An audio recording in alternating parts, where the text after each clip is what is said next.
Assalamualaikum warahmatullahi wabarakatuh. Perkenalkan, nama saya Ahmad Riyadus Solihin dari Prodi PAI 4 Malang.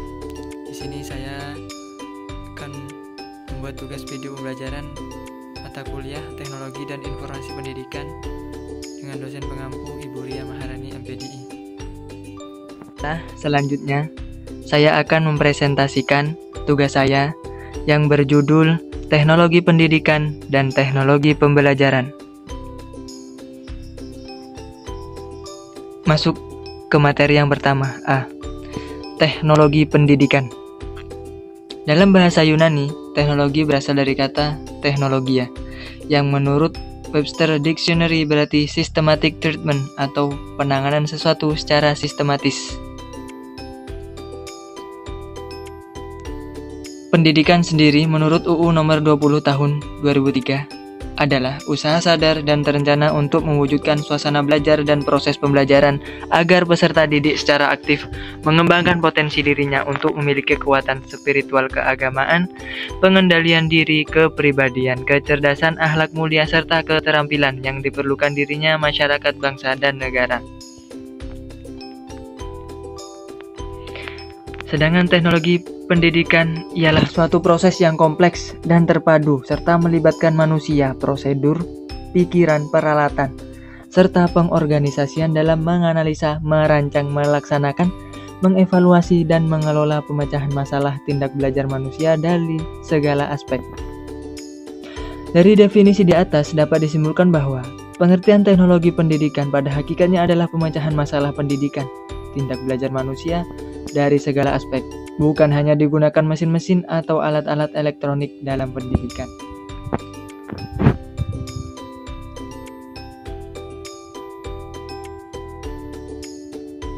Selanjutnya, B. Ruang lingkup teknologi pendidikan.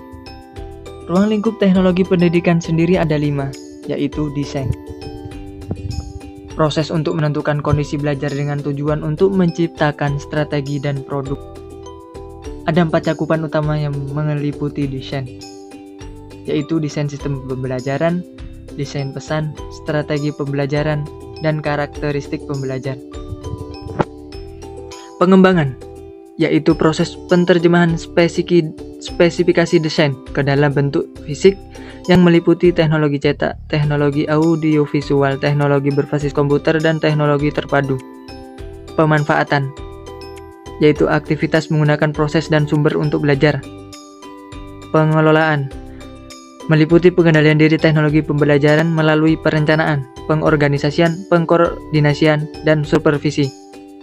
Penilaian, yaitu proses penentuan memadai tidaknya pembelajaran dan belajar, mencakup analisis masalah, pengukuran acuan patokan, penilaian formatif, dan penilaian sumatif.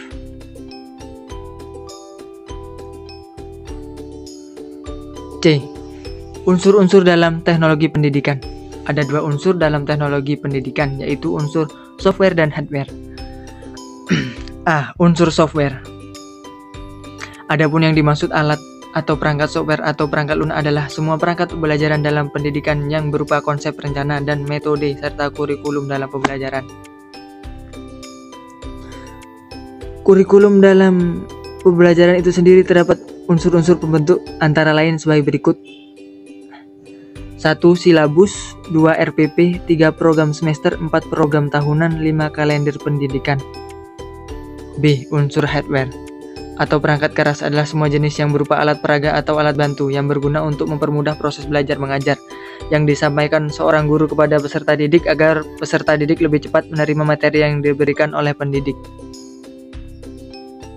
Contoh perangkat keras adalah alat visual, alat audiovisual, benda-benda lain yang menunjang terjadinya proses belajar, seperti TV, VCD, proyektor, dan lain-lain.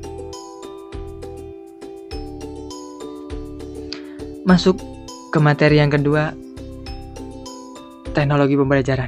A. Teknologi pembelajaran. Secara etimologis, kata teknologi berasal dari bahasa Yunani, teknik yang berarti seni, kerajinan, atau keterampilan, dan logi yang berarti kata studi atau tubuh ilmu pengetahuan.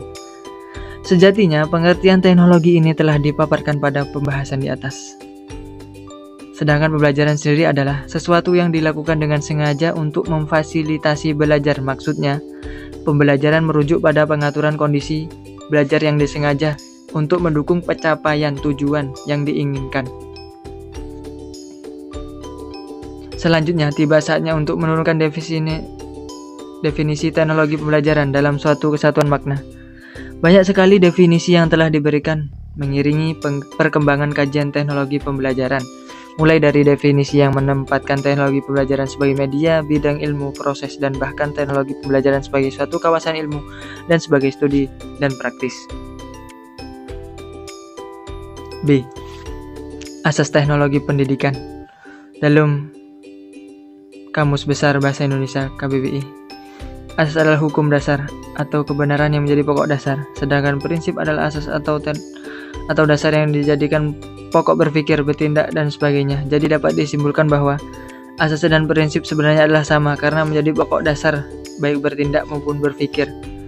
Peranan teknologi dalam belajar yang dirancang sebagai tujuan pengajaran lebih efektif dan ekonomis merupakan peranan komunikasi yang sangat penting, sebab hakikat teknologi pengajaran adalah upaya mempengaruhi siswa agar dapat mencapai tujuan pendidikan.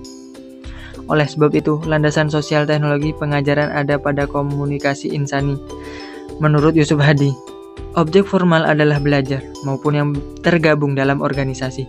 Belajar itu tidak hanya berlangsung dalam lingkup persekolahan atau pelatihan. Selanjutnya, menurutnya ada gejala yang perlu mendapat perhatian atau yang merupakan landasan ontologi dari objek tersebut adalah 1. Adanya sejumlah besar orang yang belum terpenuhi kesempatan belajarnya, baik yang diperoleh melalui suatu lembaga khusus maupun yang dapat diperoleh secara mandiri. 2. Adanya berbagai sumber baik yang telah tersedia maupun yang direkayasa tetapi belum dapat dimanfaatkan untuk keperluan belajar. 3. Perlu adanya suatu proses atau usaha khusus yang terarah dan terencana untuk menggarap sumber-sumber tersebut agar dapat terpenuhi hasrat belajar setiap orang dan organisasi. 4. Perlu adanya keahlian dan pengelolaan kegiatan khusus dalam mengembangkan dan memanfaatkan sumber untuk belajar tersebut secara efektif dan efisien dan selaras.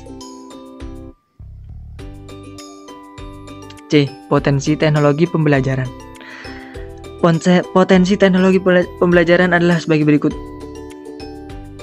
1. Meningkatkan produktivitas pendidikan. 2. Memberikan kemungkinan pendidikan yang bersifat individual. 3. Memberikan dasar pembelajaran yang lebih ilmiah. 4. Meningkatkan kemampuan pembelajaran dengan memperluas jangkauan penyajian. 5. Memungkinkan belajar lebih akrab. 6. Memungkinkan pemerataan pendidikan yang bermutu. Baiklah, sampai di akhir presentasi saya.